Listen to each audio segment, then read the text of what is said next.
Now, as some of you may remember, some time ago I ran into a pair of LNG loudspeakers from almost 50 years ago and they blew me away. So I went on the lookout for a matching LNG amplifier and today I'll tell you all about it.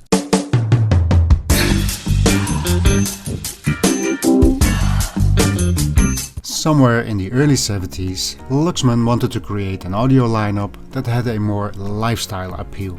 Something that would resonate with art lovers or people that cared a lot about design. Now obviously their own monster amps did not do that, and for some reason they did not want this lifestyle lineup to be sold under the name Luxman. Maybe they thought the Luxman image of that time would make it more difficult for people to accept the new line. You know, like if Lamborghini were to make a camper lineup.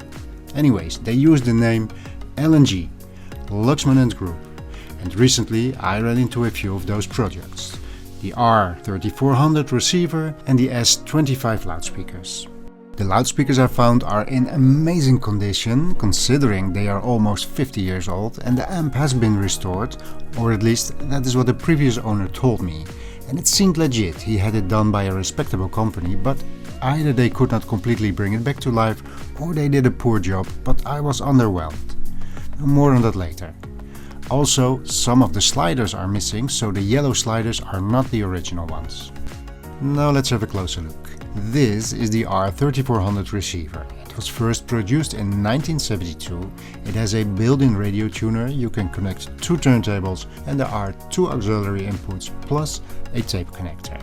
But also, as you can see here, you could connect a 4-channel decoder. Now this may be a reference to quadraphonic sound, an early version of surround sound where 4 tracks were encoded into 2 stereo tracks, so you needed a decoder to decode back to 4 tracks. But there were a lot of different systems back in those days as quadraphonic sound was pushed hard in the 1970s. Anyways, there is a button on the front side where you can select the decoder, and of course you could connect your radio antennas. Now the specs for this amp are 2 times 20 watts into 8 ohm and 2 times 28 watts into 4 ohms. So it's not a power beast, and obviously nobody was concerned with better loudspeaker cables, as the connectors on the rear of the receiver will only accept the thinnest of cables. Seriously, I did not even have a cable that was small enough to fit in there. And the same connectors can be found on the back of the loudspeakers. Speaking of loudspeakers, these are the model S25, an 8 ohms 40 watt 3-way loudspeaker system with a 9-inch bass driver, a dome mid-range and an inverted dome tweeter.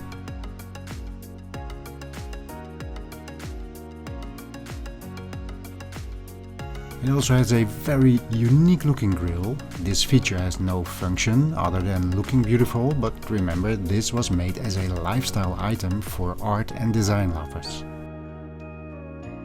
And the only other thing I can tell you about this loudspeaker is that it is a closed system. Now how does this system sound combined? Well, I connected them to my turntable. This seemed appropriate as there were no CD players in existence even at the time.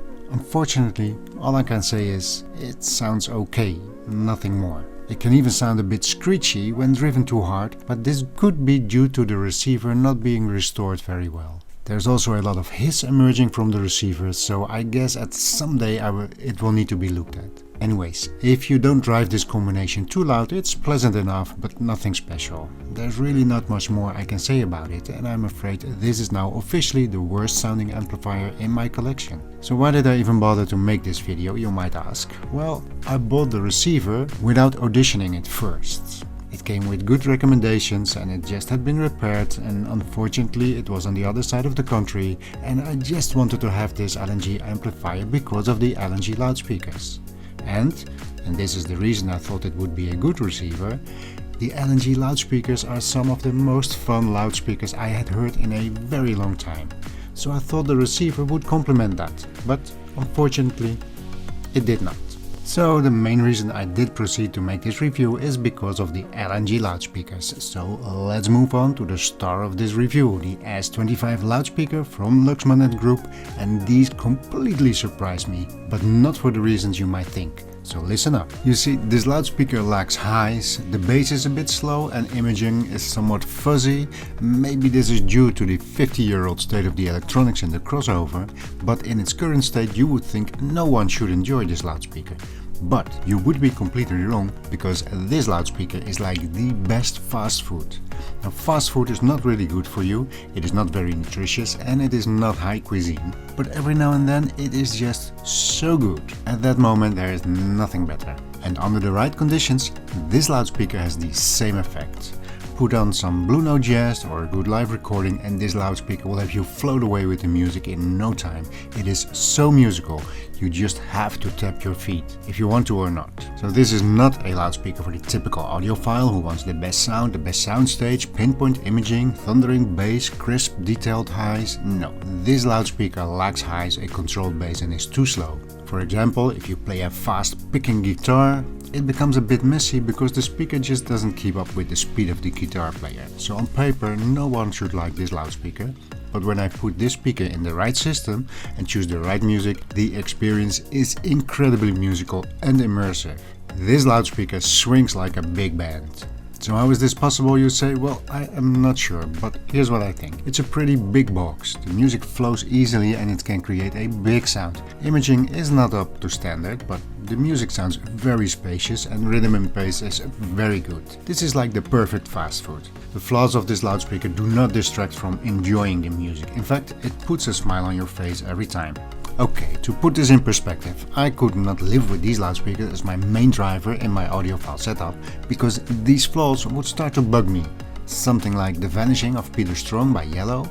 It becomes slow and lifeless, so these will not replace my Oscillias, but I will also never sell these because every now and then I just know I will get these out for the weekend and enjoy them so much. Sometimes you just need to enjoy some fast food. Obviously, this experience is not achieved with the matching LNG amplifier from this review. Only pairing it with the right amplifier will give you this experience.